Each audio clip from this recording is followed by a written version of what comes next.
Assalamualaikum warahmatullahi wabarakatuh. Hari ini baru saja kita menyaksikan launching Kota Wakaf Indonesia, di mana salah satu kota atau kabupaten yang ditetapkan sebagai Kota Wakaf di Indonesia adalah Kabupaten Aceh Tengah. Kabupaten Aceh Tengah beberapa saat yang lalu dikunjungi oleh tim dari Kementerian Agama Republik Indonesia. Karena di Aceh ada 3 nominasi kabupaten kota yang menjadi calon kota wakaf, tetapi untuk Provinsi Aceh, hanya Kabupaten Aceh Tengah yang ditetapkan menjadi calon kota wakaf dari 7 kabupaten kota di Indonesia.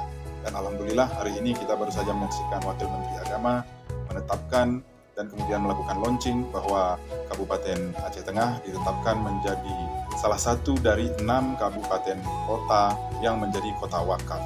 Ini tentu tidak terlepas dari kerjasama dari Kakan Kemenak, Kabupaten Aceh Tengah, kemudian Badan Wakaf Indonesia Kabupaten Aceh Tengah, dan ke depan kita berharap bahwa ini menjadi pemberdayaan ekonomi masyarakat pasca COVID. Ini sebenarnya rencana dari kota wakaf itu, di mana nanti Badan Wakaf Indonesia akan melakukan pengelolaan melalui nazir-nazir wakaf yang kemudian akan disertifikasi pemerintah Kabupaten Aceh Tengah. Pada intinya, pada prinsipnya mendukung sekali Kabupaten Aceh Tengah ini menjadi kabupaten wakaf. Demikian, wassalamualaikum warahmatullahi wabarakatuh.